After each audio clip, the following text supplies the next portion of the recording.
kawan-kawan yang lain itu mungkin melalui pemborong atau media sosial. Oh, oke. Kalau saya tidak, Pak, masih belum menyentuh ke sana. Kalau kita ada hubungan baik Pak, sama orang itu pasti mengangkat dan bertanya kabar. Jangan lupa subscribe, like, dan share agar supaya inspirasi Anda itu bisa bermanfaat ke banyak orang. Terima kasih.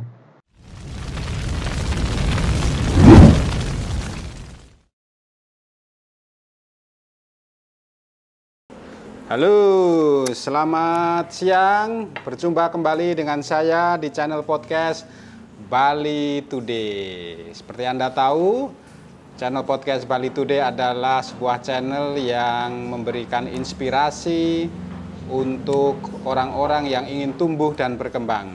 Atau apabila Anda memiliki sebuah perusahaan, bisnis maupun jasa atau produk, Anda bisa mempromosikan produk-produk Anda di channel kami. Kami akan memberikan sebuah layanan promosi, layanan interview, maupun explore bisnis Anda. Kami juga bisa visit bisnis Anda agar tahu secara detail. Dari sana Anda bisa menyampaikan beberapa hal tentang bisnis Anda dan juga tentang produk ataupun jasa Anda. Itulah channel podcast Bali Today. Khusus hari ini kami kedatangan seorang tamu. Dia bernama Ahmad Fatur Roziki, ya, asal dari Pasuruan, Pak, ya. Lumajang. Oh, Lumajang. Mohon maaf, seingat saya kok kayaknya pernah nyebut Pasuruan. Lumajang, ya. Itu kan apa yang ada di pikiran Bapak itu menjadi peluang, tapi kan harus dieksplor, disampaikan ke banyak orang. Bagaimana membroadcast itu mereka mungkin memasarkan lah banyak. Gitu. Betul. Kalau kawan-kawan yang lain itu mungkin melalui pemborong atau media sosial. Oh, oke. Kalau saya tidak, Pak, masih belum menyentuh ke sana. Kalau saya itu di antara orang yang sekian tahun itu, kan saya punya nomor teleponnya owner yang perfect. Di antara 100 customer, katakanlah 100 ya, itu yang 25 itu kan ada beberapa orang yang perfect, orang yang sibuk. Ya. Dipastikan orang yang sibuk itu untuk musim pandemi itu dia dipastikan diem di rumah. Artinya Bapak buka data dan kebetulan Bapak mendata semua klien. Betul. Dari situ sudah pasti ini market, ya orang-orang itu tinggal mengontak, say halo, apa kabar. Betul. Kemudian kalau kita ada hubungan baik Pak, sama orang itu pasti mengangkat dan bertanya kabar. Saya terus terang ngomong kabar, ya alhamdulillah baik-baik, cuma bisa bertahan dan kita mengerjakan apa yang bisa dilakukan, Pak. Gimana kabarnya Bapak pulang, misalnya begitu. Itu dari sekian kolega ini, owner ini yang hubungannya baik dengan kita. Dia juga senang terhadap kita. Dia akan mengutarakan, biasanya dari katakanlah 100 terus kita jemput 5 itu ya. 5 itu dengan bahasa rata-rata sama, Pak. Jadi owner yang perfect. Owner yang perfect itu, jadi dia itu suka apa yang dia sukai. Dia idealis. Dia kelihatan pagar kusam, dia tidak mau. Ada jelek dikit, dia kepingin ganti. Ganti itu kan pastinya tidak mesti ke kita yang berhubungan dengan kayu. Ya. Pagar misalnya. Terus kursi misalnya. Kitchen set misalnya bagi ibu-ibunya yang suka ke dapur, yang sekarang pandemi kan suka ke dapur. Pembantu kan jelas rata-rata pulang. Nah itu kadang-kadang yang begitu-begitu kalau sedikit dikumpulkan ya cukup lah untuk bertahan. Oh, jadi tetap ada peluang apapun kondisinya, tinggal kemampuan kita melihatnya itu sebagai peluang atau tidak dan menerima kondisi itu dan melakukan action untuk itu ya. Betul. Jadi artinya Bapak ini di bisnis rimba karya tadi ya situasi sulit, tapi masih tetap optimis, mampu bertahan dengan melakukan apa itu diversifikasi atau intensifikasi.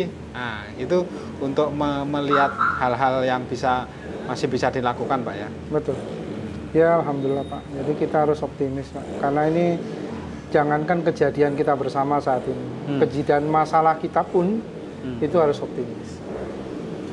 Yang menyemangati itu sebenarnya kalau kondisi begini ini bukan pandemi, Pak. Yang menyemangati itu selain kepribadian kita, itu keluarga. Oke.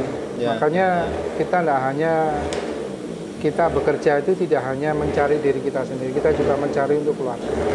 Karena satu-satunya harta yang paling berharga selain harta yang sesungguhnya itu keluarga. Keluarga, ya betul.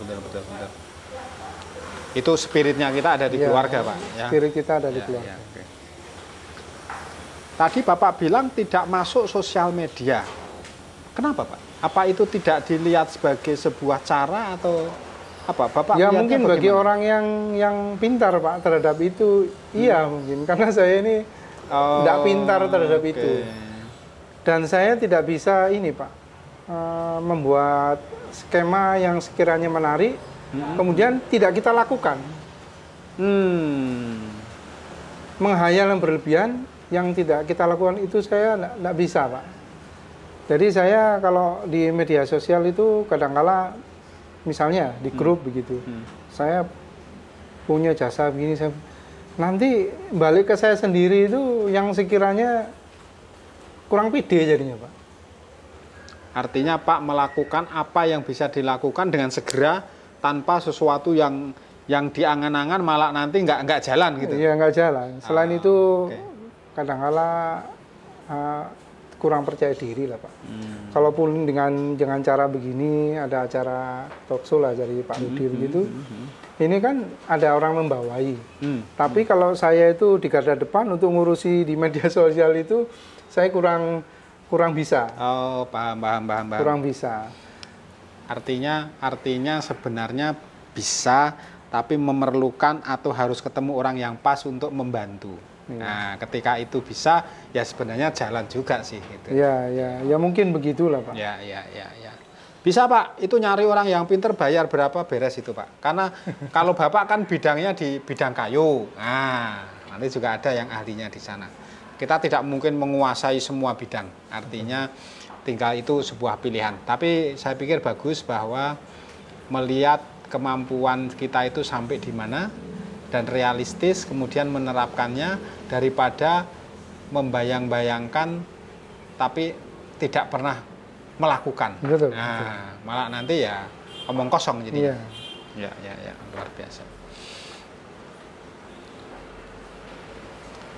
Jadi itu termasuk strategi Bapak menghadapi pandemi dengan cara melihat peluang, walaupun itu pekerjaan kecil itu diterima, dan tentu itu disampaikan ke semua karyawan, inilah yang kita bisa lakukan, dan karyawannya menerima itu. Artinya Bapak harus mendeliver, menyampaikan itu kepada karyawan, karena kalau tanpa didukung karyawan juga pasti Pak kan nggak bisa kerja sendiri juga ya, pasti Bapak juga meeting dengan karyawan tentang situasi pandemi ini, Pak ya. Oh iya, pertama sih karena karakter karyawan saya itu kan karyawan teknis.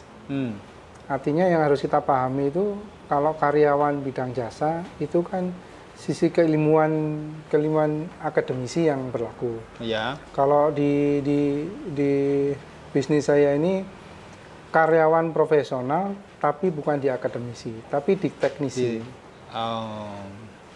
Jadi dia itu langsung bekerja itu di teknisi, tidak menjual jasa bahasa lah. Dia menjual teknisi. Jadi secara karakter itu terbentuk. Nah, terbentuk sehingga dia ini cara menyampaikannya itu tidak bisa cara menyampaikan secara ngambang. Secara ngambangnya diantaranya profit kita turun, nanti caranya begini, itu rasanya tidak mengena. Kalau untuk karyawan saya yang terbiasa di teknis, itu saya menyampaikannya begini secara teknis.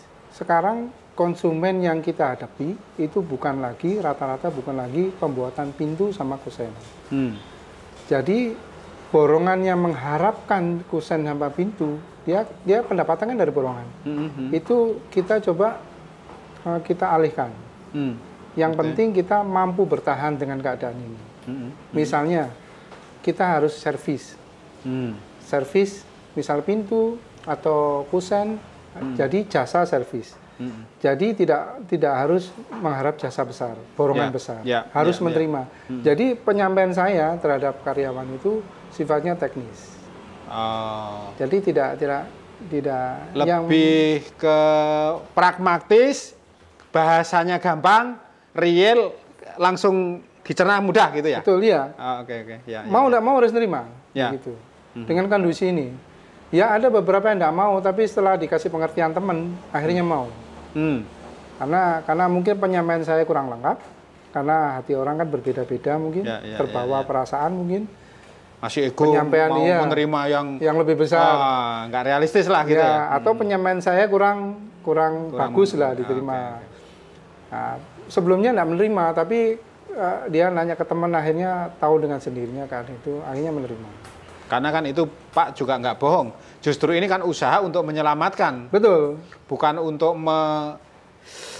bahasanya menipu karyawan, bukan. Ini mau menyelamatkan, tapi kadang-kadang dianggapnya itu dianggapnya itu berpikir lain gitu ya. Betul. Jadi saya tidak bisa Pak secara akademis misal ngomongnya nanti profitnya begini, nanti kalau kita melakukan begini kita semua akan menghasilkan begini, itu tidak secara begitu Pak.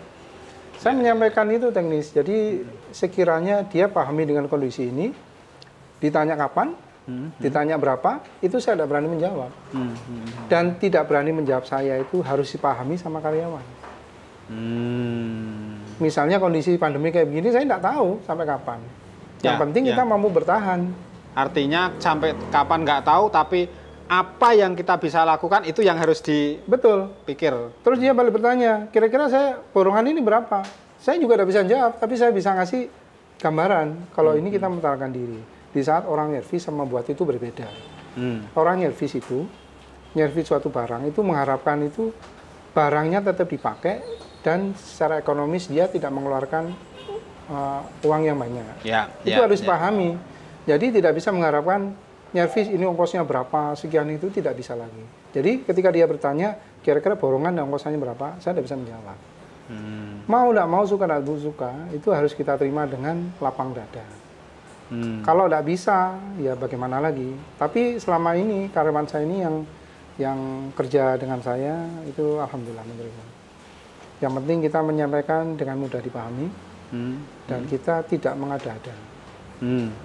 Nah, itu yang saya sampaikan karena bidang saya ini kan bukan bidang jasa yang butuh akademisi yang cukup, tapi profesional terhadap bidangnya, teknis.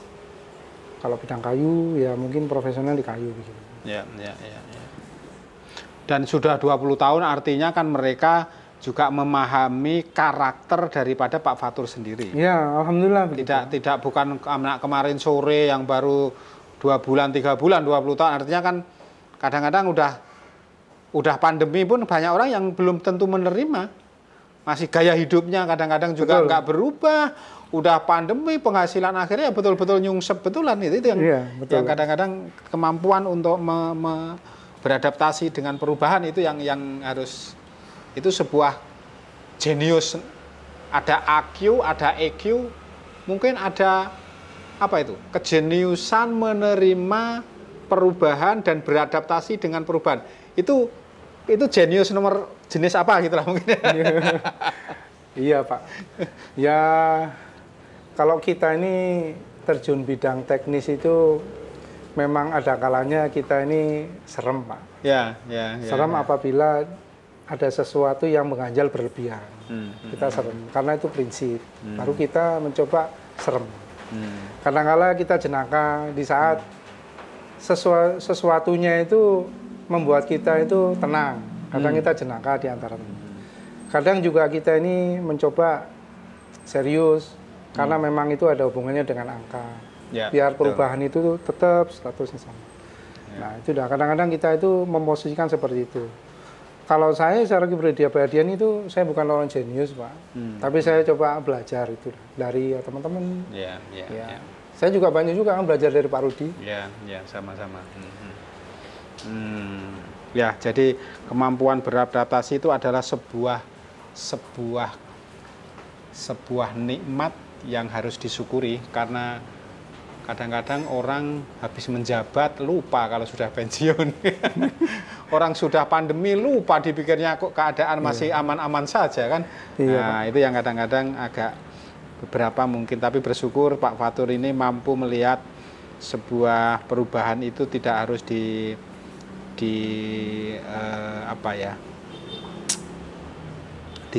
atau apa ya, tapi itu diterima dan berpikir positif untuk mencari solusi bagaimana apa yang bisa dilakukan. Luar biasa. Jadi saudara, apabila Anda punya rumah pengen bangun tentang kayu, boleh, silahkan, itu sudah 20 tahun. Tapi dengan pandemi ini ada bisnis yang bagian dari bisnis yang dulu merupakan bagian kecil daripada pekerjaan, itu bagian kecil daripada pekerjaan utama di masa lalu, tapi hari ini menjadikan pekerjaan itu menjadi prioritas. Jadi apabila Anda punya rumah yang, mohon maaf, sudah kusam, sudah lama karena sibuk bekerja sebelum pandemi, sekarang ini santai, kemudian melihat-lihat kok rumahnya kurang bagus, kurang ceria, kurang cerah, ya silahkan hubungin Pak Fatur, panggil Pak Fatur ke rumah, suruh observasi, boleh Pak gitu ya? Boleh Pak. Ya, jadi nanti akan dikasih saran apa, ya manggil gratis Pak ya, nanti setelah transaksi kan baru bayar Pak ya? Ya jelas apa. Oke. Nah, intinya begini, kita bekerja juga beramal Pak. Ya, kalau rasanya dengan bahasa kita itu diterima sebagai ilmu bagi dia, itu kita amal kita di sana. Saya bermisi begitu. Ya asalkan tahu waktu Pak. Kadang-kadang orang perfect itu karena waktunya ini mepet-mepetan, saya juga diikut sertakan dalam mepet-mepetan. Padahal saya juga sama-sama mepet gitu. Iya, kadang-kadang begitu, tapi tidak apa-apa lah. Kalaupun apa yang saya lakukan itu hanya sekedar ilmu bagi orang tersebut, itu amal saya. Ya, artinya kalau apabila Anda punya rumah perlu diservis, kurang bagus atau apa yang hubungannya dengan kayu, panggil saja. Pasti Pak Fatur akan memberikan yang terbaik. Ya, kira-kira seperti itu.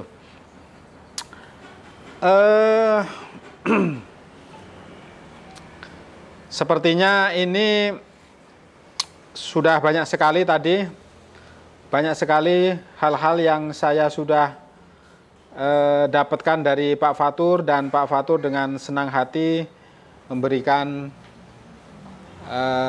menyampaikan ilmu-ilmu yang terbaik yang kita harapkan bisa bermanfaat untuk pemirsa. Apakah masih ada Pak yang Bapak mau sampaikan, mungkin ada tips apa untuk secara umum menghadapi pandemi, atau mungkin di bidang kayu gitu? Silahkan mungkin kalau masih ada. Baik, terima kasih Pak. Bismillahirrahmanirrahim. Assalamualaikum warahmatullahi wabarakatuh. Bagi teman-teman, kawan, atau calon kolega saya, atau calon customer saya mencoba menawarkan diri terhadap jasa maupun produk saya mengenai kayu dengan berbagai hasilnya. Insya Allah saya akan melakukan apa yang bisa saya lakukan semaksimal mungkin selagi customer atau kolega saya itu percaya dengan saya. Insya Allah saya akan melakukan dengan sebaik mungkin. Jikalau nanti ada sekedar konsultasi atau sekedar bahasa bertanya begitu, itu prinsip saya itu ketika itu jadi bukan secara materi. Ketika itu yang saya sampaikan itu sebagai ilmu, itu saya tidak menilai ilmu saya itu dengan materi, tapi tak anggap itu sebagai amal saya. Jadi silahkan kalaupun hanya sekedar bertanya, silahkan kalaupun sekedar konsultasi yang sesuai dengan bidang saya layani.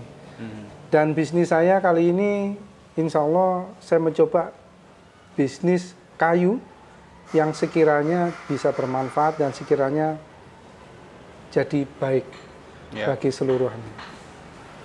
Mungkin sekedar itu. Oke. Ya.